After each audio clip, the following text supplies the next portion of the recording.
할렐루야. 그러면 여러분들은 아멘 한번 해보시기 바랍니다. 할렐루야. 네. 부동산을 여러분 거래해 보셨는지 모르겠는데요. 부동산을 계약할 때는 굉장히 까다로운 것들이 많이 있습니다.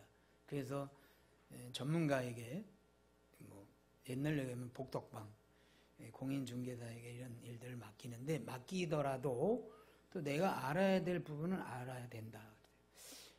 그 중에 한 개 굉장히 중요한 거 하나만 제가 오늘 가르쳐 드리려고 하는데요. 특별히 신축 건물을 구입할 때는 조심할 게 있어요. 새로 진 건물. 그때 반드시 확인할 게 뭐냐면 저 건축이 준공검사를 받았는가. 이 준공검사가 안 나면요, 소유권 이전 등기도 나질 않아요.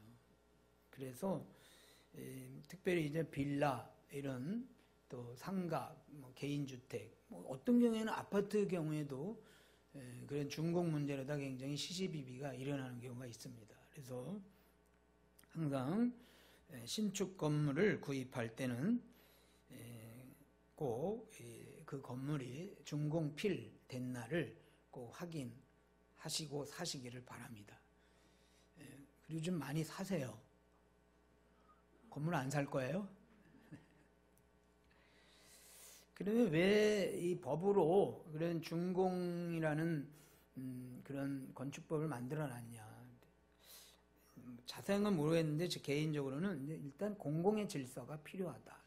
그냥 아무렇게나 막 져놓고 이거 내 집이야, 그러면 안 되겠죠. 공공의 질서. 이제 두 번째로는 개인의 안녕이 있어요.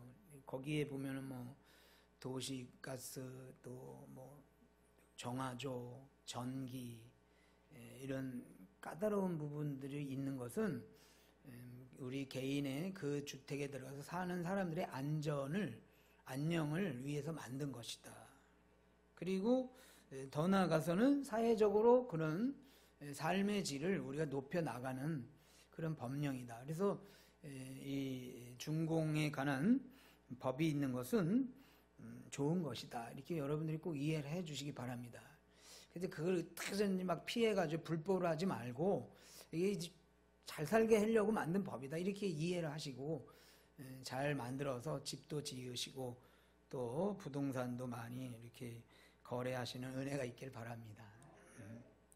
근데 오늘 본문은 이제 성막의 마지막 단계인 준공검사의 내용이 나오고 있어요. 우리 32절을 같이 한번 읽겠습니다. 시작.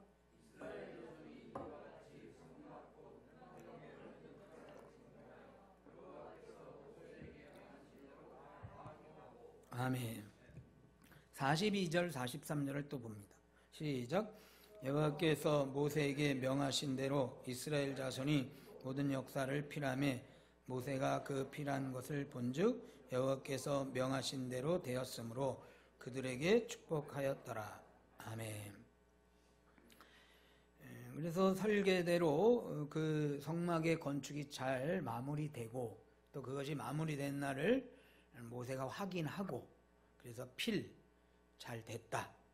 그리고 마지막으로 여호와께서 명하신 대로 되었으므로, 완벽하게 설계대로 다 되었으므로 준공필, 그래서 그들에게 축복하였다, 이렇게 기록이 되고 있습니다. 그러면 이 성막의 건축의 어떤 설계와 시공, 또 이렇게 준공의 공정들이 있는데 왜 준공을, 성막도 준공식을 해야 될까? 그 의미를 오늘 살펴보려고 하는데요. 독일어 개역 성경을 보니까 이 구절을 이렇게 소개를 했습니다. 이 단락은 39장의 이 단락을 말하는 거예요.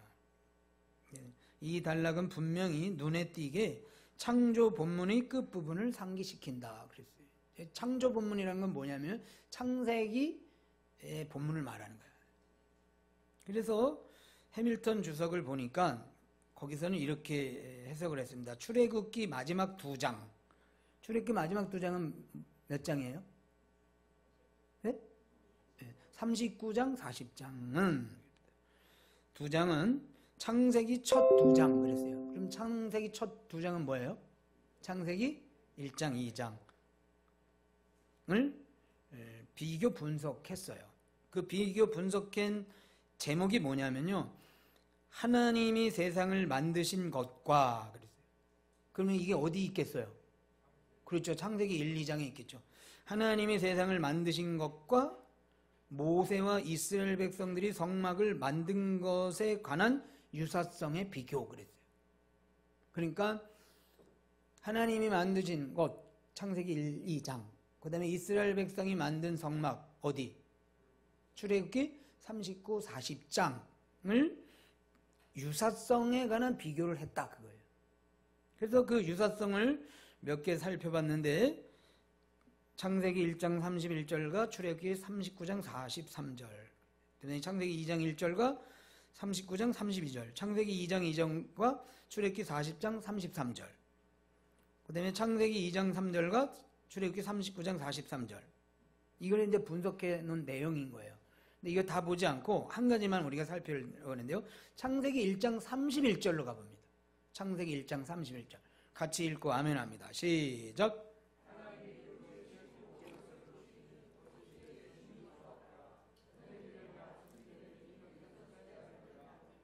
아멘. 그 다음에 출애굽기 39장 43절. 시작. 모세가 그 필한 모든 것을 본즉 여호와께서 명하신 대로 되었으므로 그들에게 축복하였더라. 아멘. 거기 1장 31절에 보면 보시기에 좋았더라 그랬어요. 보시기에 잘 됐다. 그리고 출애굽기 39장 43절에 보면 여호와께서 명하신 대로 되었다. 그 다음에 축복하였더라 그랬어요. 그런데 이 축복도 창세기 2장 3절을 볼게요. 이건 이제 여기 안 나오죠. 그러니까 책을 가지고 다니셔야 돼요. 창세기 2장 3절. 제가 일부러 그러는 건 아닙니다.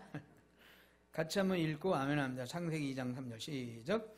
하나님이 일곱째 날을 복주사 거룩하게 하셨으니 이는 하나님이 그 창조하시며 만드시던 모든 일을 마치시고 이날에 안식하였음이더라. 아멘.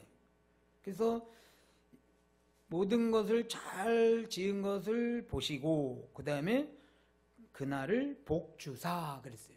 축복하신 거예요. 그리고 여기 이 성막 건축도 여호와께서 명하신 대로 다 된 것을 보시고 그리고 축복하셨다.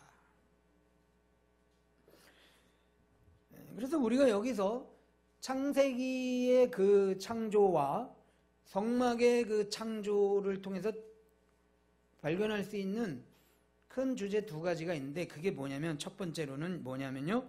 명하신 대로 되었다는 거예요. 따라해 보겠습니다. 명하신 대로 되었다. 그 다음에 두 번째 또 따라합니다. 복 주셨다. 그래서 우리가 이 성막을 통해서 즉 성막의 중공검사를 통해서 배워야 될 교훈이 뭐냐. 그것은 하나님이 우리를 향하신 뜻이 뭐냐면요. 하나님이 명하신 대로 사는 거예요. 그리고 하나님이 명하신 대로 사는 삶, 인생들에 대해서 하나님은 복 주신다는 거예요. 그래서 우리 인생의 방법이 뭐냐 물으면 하나님 명하신 대로 사는 거예요. 그 다음에 인생의 목적이 뭐냐 그러면 하나님이 복 받는 거예요. 이게 성막의 중공검사를 통해서 배우는 거예요. 한번 그러면 이제 복습을 해보겠습니다. 제가 질문을 하겠습니다. 여러분 인생을 어떻게 사시겠습니까? 아멘. 그 다음에 인생의 삶의 목적은 무엇입니까? 예, 하나님께 복받는 것입니다. 이것이 창조 질서의 원리인 것이고 이것이 구속의 원리인 거예요. 창세기도 그 말을 하는 거예요. 인생들아 하나님 명령한 대로 살아라. 인생들아 너희는 하나님께 복받을 존재다. 성막도 그렇게 얘기하는 거예요. 출애굽기도. 삶의 방법이 뭐냐? 하나님 명령하신 대로 살아라. 그리고 그것이 인생의 참된 복인 것이다. 그러면 이제 우리가 구체적으로 삶의 방법이 하나님의 명령하신 바고 삶의 목적은 하나님의 복이라면 이것을 구체적으로 어떻게 이 두 가지를 실행할 수 있냐. 근데 39장 43절을 다시 보겠습니다. 출애굽기 같이 또 읽습니다. 시작.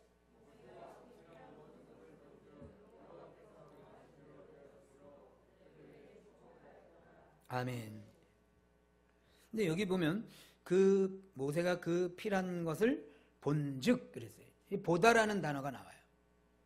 그래서 이 히브리어 보다라는 단어를 동일한 용례를 이 모세오경에서 다시 찾아보니 그 보다라는 단어, 그러니까 출애굽기 39장 43절에는 보다라는 단어가 이 히브리어가 동일한 용례가 창세기에도 나오는데 그 두 구절을 찾아보겠습니다. 1장 31절 창세기 시작. 하나님이 그 지으신 모든 것을 보시니 보시기에 심히 좋았더라. 저녁이 되며 아침이 되니 이는 여섯째 날이니라. 아멘. 여기 보다라는 단어가 나와요. 그렇죠? 그 지으신 모든 것을 보시니. 그런데 이 단어가 6장 12절에도 나옵니다. 또 읽겠습니다. 창세기 6장 12절 시작. 하나님이 보신즉 땅이 폐개하였으니 이는 땅에서 모든 혈육 있는 자의 행위가 폐개함이 없더라. 아멘. 여기에서도 동일하게 보다라는 단어가 나왔는데 창세기 1장 31절에는 보니 심히 좋았더라 그랬는데 여기서는 보니 폐개하였다. 그래서 폐개하다는 단어는 한문으로는 무너지다라는 뜻이에요. 또 현대어 성경을 보니까 부패했다 그랬어요. 그래서 부패했다, 무너졌다. 그것을 두 개를 제가 합해 보니까 우리가 자주 사용하는 단어가 나와요. 그게 뭐냐면 썩어 뭉들어졌다 그러죠. 그리고 창세기 6장 5절에 그 내용이 바로 나오고 있어요. 창세기 6장 5절을 제가 읽어드리겠습니다. 여호와께서 사람이 죄악이 세상에 관영함과 그 마음의 생각의 모든 계획이 항상 악할 뿐임을 보시고 그랬어요. 그러니까 이 창세기 6장 5절의 말씀은 뭐냐면요. 하나님이 보시니까 인류가 폐개했다 그랬어요. 썩어 뭉들어졌다. 창세기 1장에서는 하나님이 세상을 보니까 보시기에 너무 좋았는데 6장에 갔더니 이거는 완전 썩어 뭉들어졌다는 거예요. 그러면 이제 질문을 해보겠습니다. 창세기 1장은 오늘 성막으로 말하면 중공검사가 잘 된 거예요. 중공검사 합격. 그렇죠? 근데 창세기 6장은 중공검사가 합격되겠어요? 안 되겠어요? 이거는 중공검사 안 돼요. 완전히 뭉그러져서 이 건축은 하나님 보시기에 중공을 필요할 수 없는 거예요. 그러면 여기서 이제 질문이 들어가는데 그래서 뭐냐면 내가 하나님 앞에서 인생을 살아가고 있는데 나는 1장 1번 하나님 보시기에 좋은 인생처럼 보여드리는 인생입니까? 아니면 썩어 뭉들어진 저 창세기 6장의 삶을 사는 인생들일까? 여기에 대해서 한번 여러분 스스로를 생각해 보세요. 내가 내 인생을 하나님 앞에 중공검사를 받으러 나갔을 때 하나님이 너 보니까 참 좋았어. 합격. 이 인생인지 아니면 내가 중공검사를 올렸어요. 하나님 앞에. 내 삶의 중공검사를 이 정도입니다. 하나님. 올렸어요. 하나님이 보시기에 내 삶이 폐개한 삶인지 뭉들어진 삶인지 죄악에 관영한 삶인지 이거를 우리 스스로를 한번 점검해 보자는 거예요. 어떤 거예요? 1번이에요? 2번이에요? 저는 2번이에요. 근데 중요한 건 뭐냐? 우리 다 2번이에요. 어떻게 우리가 보시기에 심히 좋았더라 이렇게 딱 중공필 이렇게 받을 사람이 누가 있겠어요?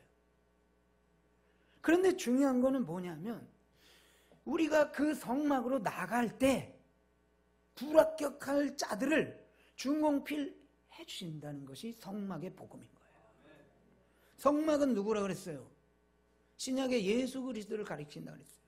그러니까 예수 그리스도 안에 있는 자들은 하나님 보실 때는 내가 생각할 때는 폐기한 인생들이야. 그래도 예수 그리스도 안에 있는 자들은 하나님이 예수 그리스도의 의를 보시고 너 중공 필 이렇게 중공을 필해 주신다 이 말인 거예요.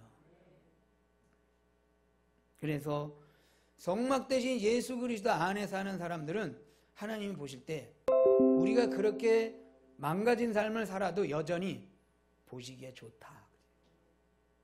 여러분들이 뭘 잘해서 그래 참 좋다 이게 아니라 예수 그리스도를 안고 있기 때문에, 예수 그리스도 안에 있기 때문에 우리를 보실 때 보시기에 좋다.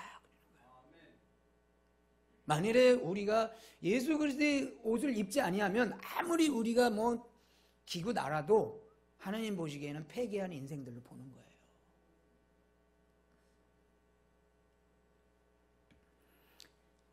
거예요. 마치 우리를 집으로 건축물로 비교하면 우리는요 다 부실 건축물이에요. 네? 뭐예요? 파이프는 20인치를 쓰세요. 보면은 20인치 아니고 10인치 쓴 거야. 또 벽돌은 강도는 어느 정도의 강도로다가 벽을 쓰세요. 그러면 우린 또 그거 빼먹으려고 100의 강도를 써야 되는데 한 50강도. 이런 인생인 거예요. 그래 놓고 집을 다 져놓고는 하나님 명령은 딱 100, 근데 나는 50. 하나님 명령은 중량 몇 그램 이상으로 써라. 안 써. 정화조 어느 정도로 써라. 안 쓰는 거예요. 명령대로 안 써. 안 써놓고는 나가주는 중공검사 해달라는 거예요. 지금 하나님 해주겠어요? 안 해주겠어요? 안 해줘요. 우리 다 부실 건축물이에요. 그런데 보니까는 예수 그리스도께서 우리의 그 허물 많은 것들을 덮어주시고 있는 거예요. 그래서 하나님이 그 예수 그리스도의 은혜를 보시고 우리는 부실공사로 살아가고 있지만 그래도 보시기에 좋았다 그러면서 준공해 주시고 우리가 살아가고 있는 거예요. 그래서 여기서 우리가 발견해야 될 요약은 뭐냐면요, 인생에 사는 방법도 예수 그리스도이셔야 되는 것이고 우리 삶에 복받는 방법, 우리 삶의 목적도 오직 예수 그리스도이셔야 하는 거예요. 그래서 저와 여러분들은 어떻게 살 것이냐, 그저 예수 그리스도 안에서.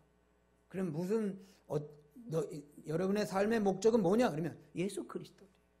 이것이 하나님이 인정하는 중공 인생이 되는 거예요.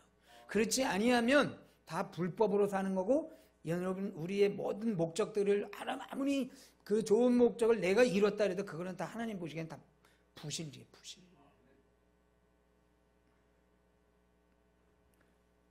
우리 모두가 예수 그리스도 안에서 하나님 앞에 늘 중궁검사 필 받는 그런 은혜가 있길 축복합니다.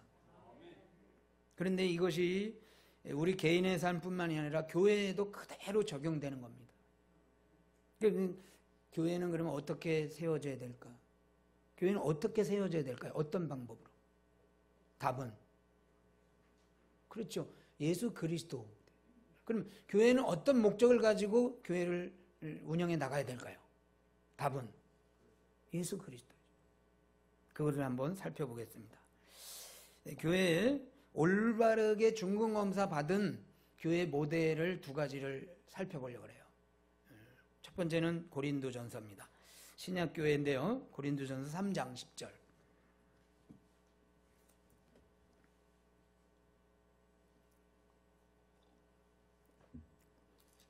제가 읽겠습니다. 10절부터. 내게 주신 하나님의 은혜를 따라 내가 지혜로운 건축자와 같이 터를 닦아두매 다른 이가 그 위에 세우나 그러나 각각 어떻게 그 위에 세우기를 조심할지니라. 이 닦아둔 것 외에 능히 다른 터를 닦아둘 자가 없으니 이 터는 곧 예수 그리스도라. 만일 누구든지 금이나 은이나 보석이나 나무나 풀이나 집으로 이 터 위에 세우면 각각 공력이 나타날 터인데 그날이 공력을 밝히리니 이는 불로 나타내고 그 불이 각 사람의 공력이 어떤 것을 시험할 것이니라. 만일 누구든지 그 위에 세운 공력이 그대로 있으면 상을 받고, 15절 읽습니다. 시작. 누구든지 공력이 불타면 해를 받으리니 그러나 자기는 구원을 얻되 불 가운데서 얻은 것 같으리라. 아멘. 교회를 우리가 이 땅에 세울 때 그 교회를 세우는 재료가 무엇이냐를 지금 묻는 거예요. 이 비유로 설명하는 겁니다. 그 재료는 뭘로 세워야 되냐면요, 나무나 풀이나 집으로 세우면 안 되는 거예요. 뭘로 세우라 돼요?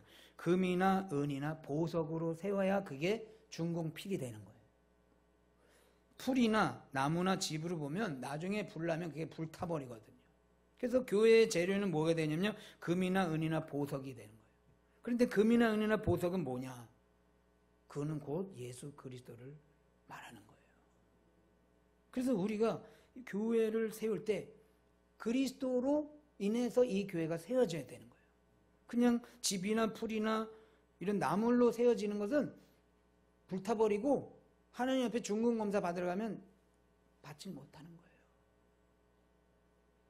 금이나 은이나 보석은 예수 그리스도를 말하는 거예요. 그럼 나무나 풀이나 집은 뭘까요? 그거는 자기의 공로, 그 다음에 고린도전서 3장 초두에 나오는 것은 바울파냐 아볼로파냐 뭐 게바파냐, 그 사람을 추종합니다. 이거는 다 풀로 교회를 세우는 거예요. 여러분, 동락교회를 왜 나오셨어요? 물으면 나는 이 교회 안에서 나는 예수 그리스도의 은혜를 믿고 그 은혜를 받고 있기 때문에 이 교회를 다닙니다. 믿습니까? 이 교회 갔더니요 맛있는 밥도 주고요, 동락교회는 되게 좋은 교회예요. 그것이 터가 되면 안 되는 거예요. 오늘날 많은 사람들이 그 교회를 왜 가냐 그랬더니 그 목사님 훌륭한 목사님이래. 바울 목사님. 여의도에 갔더니 게바 목사님 계시고, 강남에 갔더니 아볼로 목사님 계시고. 물론 그 목사님을 존경하고 그 목사님의 말씀을 좋아하는 것은 말릴 수가 없어요.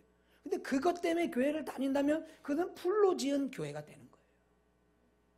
반드시 교회는 예수 그리스도로 지어야 바른 교회가 되는 것이고, 그것만을 하나님이 바른 교회다라고 중궁 내려주는 거예요.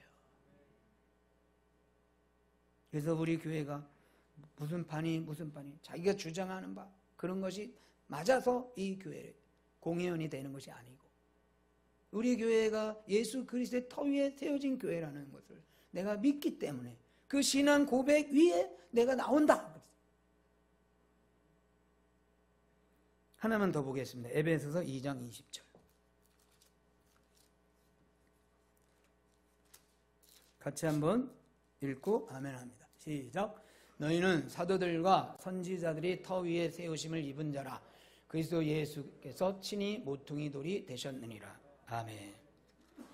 여기는 이제 아까 고린도 교회는 개교회를 말하는 거예요. 개교회의 모델, 각 지역 교회들의 모델을 말한다면, 에베소서에서의 이 교회는 우주적 교회를 말하는 거예요. 이 우주적 교회라는 건 뭐냐면요, 보이지 않는, 이제 눈으로 보이는 것을 가시적 교회라고 하고, 눈으로 보이지 않는 교회를 비가시적 교회라고 하는데, 이 비가시적, 눈으로 보이지 않는 교회를 또는 우주적 교회라고 그래요.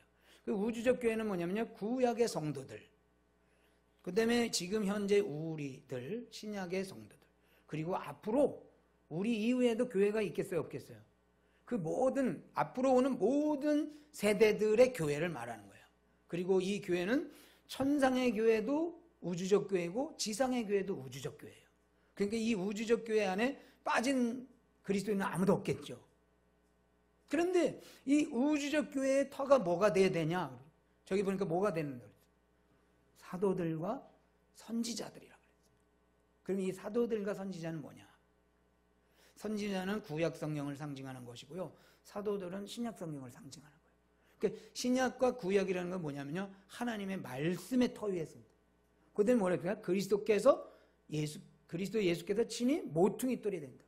그러니까 말씀과 그리스도 터 위에 세워진 교회만이 중궁 받을 수 있는 교회가 되는 거예요. 그리스도가 빠졌다, 그 교회가 아닌 거예요. 요새 아주 제가 참 불만이 많은 게 하나 있는데, 그게 뭐냐면, 이 신천지가 일을 냈잖아요. 뭐 일을 내고 안 내고 뭐 그런 게 중요한 게 아니라, 보도를 보면 꼭 신천지 교회 이렇게 붙이는 거예요. 그래가지고 신천지 교회도 우리들처럼 교회처럼 믿지 않는 사람은 그렇게 생각하는 거예요. 그 신천지 교회가 뭐 잘못되면 교회가 문제야, 교회가. 신천지는 교회예요, 아니에요? 단체, 이단 단체. 국립국어원 표준어에 교회의 정의를 이렇게 내리고 있어요. 국립국어원 표준어. 교회란 예수 그리스도를 주로 고백하고 따르는 신자들의 공동체 또는 그 장소. 신천지 교회 아니에요. 거기는 예수 그리스도를 주로 고백하는 게 아니라 이만희를.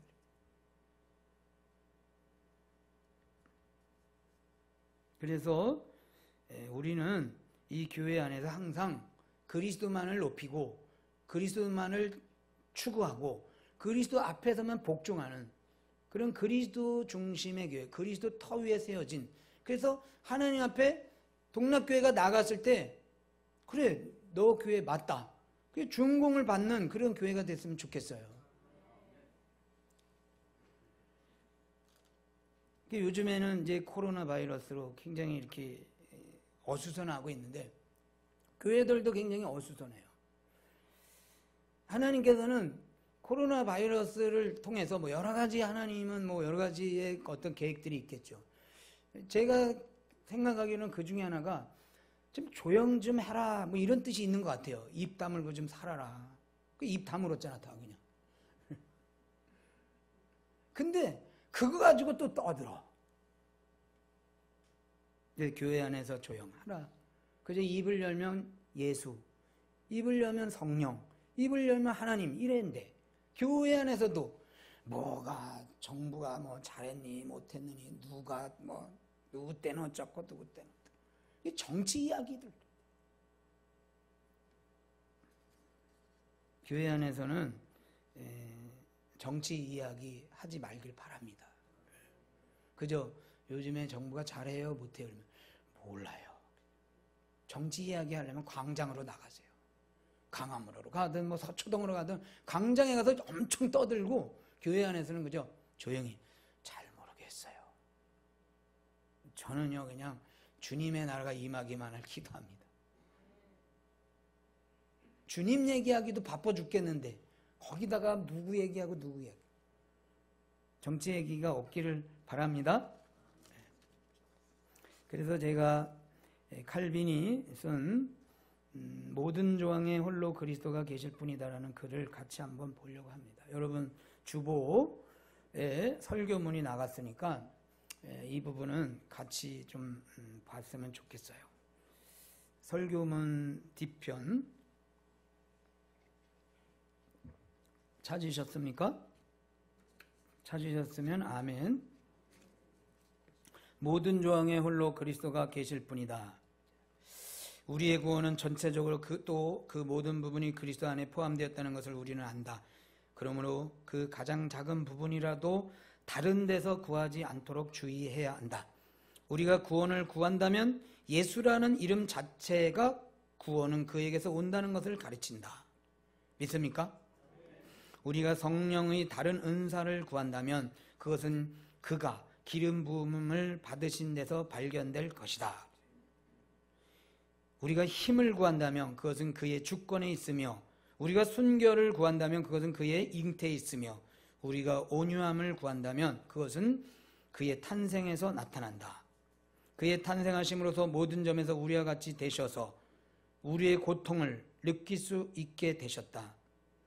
우리가 구하는 것이 구속이라면 그것은 그의 순환에 있으며, 무죄방면이라면 그것은 그의 정죄받으신 데 있으며, 저주를 면하는 것이라면 그것은 십자가에 있으며, 배상을 치르는 일이라면 그것은 그의 희생에 있으며, 정결이라면 그것은 그의 피에 있으며, 화해라면 그것은 그의 지옥 강화에 있으며, 육을 죽이는 일이라면 그것은 그의 무덤에 있으며, 새로운 생명이라면 그것은 그의 부활에 있으며, 영생불사라면 그것도 그의 승천에 있으며, 천국을 상속하는 일이라면 그것은 그의 승천에 있으며, 보호나 안전이나 모든 풍부한 축복이라면 그것들은 그의 나라에 있으며, 안심하고 심판을 기다리는 거라면 그것은 그가 받으실 심판권에 있다.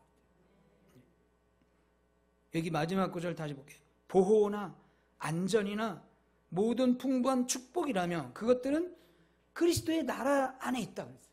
믿습니까? 그리스도 안에 있을 때 우리가 안전한 것이고, 그리스도 안에 살 때 모든 풍부한 것을 누리는 것이죠.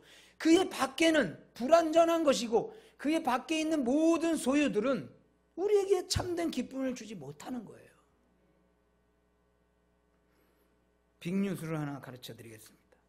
저도 몰랐는데요, 요 며칠 전에 드디어 수원, 영통구, 망포동 일대에도 집값이 올랐대요. 그것도 1억, 2억, 3억씩 올랐대요. 그 소식을 들은 제 마음은 어떨까? 제가 웃품이라고 썼어요. 웃품이 뭔지 알죠? 인터넷 용어인데요, 웃기기도 하고 슬프기도 하다. 동락교회 성도들 중에 자기 집을 가지고 있는 집사님들 생각에는 너무 기뻤어요. 그래, 누구 집사님, 누구 집사님. 그동안에 집값 안 올라가지고 힘들었는데 얘 올랐다. 근데 또 한편에서는 우리 교회 어떤 집사님도 집이 없으셔. 그분들이 집 한 채 구하려고 열심히 노력했는데 아따 2억씩 올라버렸네. 못 사는 거예요. 그 집사님도 생각하니까 슬퍼요. 제가 여기서 진리를 발견했어요. 그것은 뭐냐? 내가 생각하는 어떤 선한 일, 내가 생각하는 어떤 기쁜 일이 절대적 기쁨이 될 수 없는 거예요. 내가 좋아했는데 어디서 보니까 우리 동락교회 어떤 한 성도는 그 일로 인해서 슬퍼하는 거예요. 여러분 너무 웃기지 않아요? 같은 밥을 먹고 같은 주를 섬기는 백성들이 모였는데 동일한 사건을 가지고 한 사람은 기뻐하고 한 사람은 슬퍼하는 거. 그게 선입니까? 그게 행복일까요? 그것은 무슨 말을 하냐? 여러분들이 뭐 그걸 잘못했다 그런 게 아니라 이 세상에서 그리스도 밖에 있는 모든 건축물들은 다 불법 건축물이라는 거예요. 보시기에, 하나님 보시기에 좋은 게 아니라는 거예요. 그리스도 안에만 있을 때 그것이 곧 정말 안전한 것이고 정말 행복한 것이고 참된 선인 것이다. 그래서 우리는 항상 주를 추구하고 그의 나라 안에 살도록 애쓰고 노력해야 되는 줄로 믿습니다. 그래서 제가 자주 사용하는 백문일답, 제가 100가지의 질문을 해도 여러분들은 무조건 한 가지 답이에요. 그 답은 뭡니까? 예수 그리스도. 제가 5가지만 할게요. 오늘 제가 질문하면 여러분 답은 예수 그리스도 이렇게 하면 돼요. 1번, 나의 삶의 방법은 무엇입니까? 2번, 나의 삶의 목적은 무엇입니까? 3번, 동락교회는 누가 세우십니까? 4번, 이 땅의 안전은 누가 지켜주십니까? 5번, 사나 죽으나 우리에게 진정한 위로는 누가 주십니까? 기도하겠습니다. 그리스도가 우리 안에 계실 때 하나님이 보시기에 좋은 인생들이 된다는 것을 깨닫게 됩니다. 우리로 하여금 늘 우리 주 예수 그리스도만을 바라보게 하시고 그가 우리의 인생의 방법이 되게 하시고 목적이 되게 하여 주옵소서. 힘쓰고 애써서 우리 주님 가신 길을 부여잡고 우리도 그 길로 가게 하여 주옵소서. 감사하며 살아계신 예수님 이름으로 기도합니다. 아멘. 우리 찬송가